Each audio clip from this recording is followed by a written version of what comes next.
చర్చించి చేయగలిగితే బాగానే ఉంటుంది. ఎందుకు వాళ్ళు వైట్ రేషన్ కార్డు అడుగుతున్నారంటే ప్రతి సంక్షేమ పథకానికి దాంతోనే లింక్, అర్హత.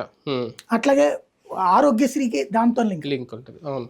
మనకి మధ్య తరగతి వాళ్ళు కూడా సంక్షేమం వద్దంటలా, అపార్ట్మెంట్లు ఉన్నోళ్ళు, ఫ్లాట్లు ఉన్నోళ్ళు, సొంత ఇళ్ళు ఉన్నోళ్ళు కూడా వద్దంటారు. ఇస్తే తీసుకుంటున్నారు.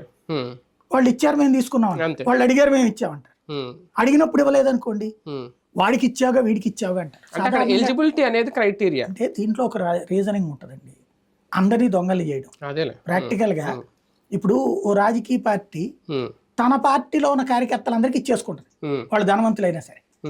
ఇచ్చుకున్నప్పుడు వీళ్ళు రెండో వాళ్ళు అడుగుతారు కదా, క్వశ్చన్ ఏమంటారు, వాడికి అదిగో అంత పెద్ద బిల్డింగ్ ఉంది, వాడికి వైట్ రేషన్ కార్డు ఉందా లేదా అని నిలదీస్తారు.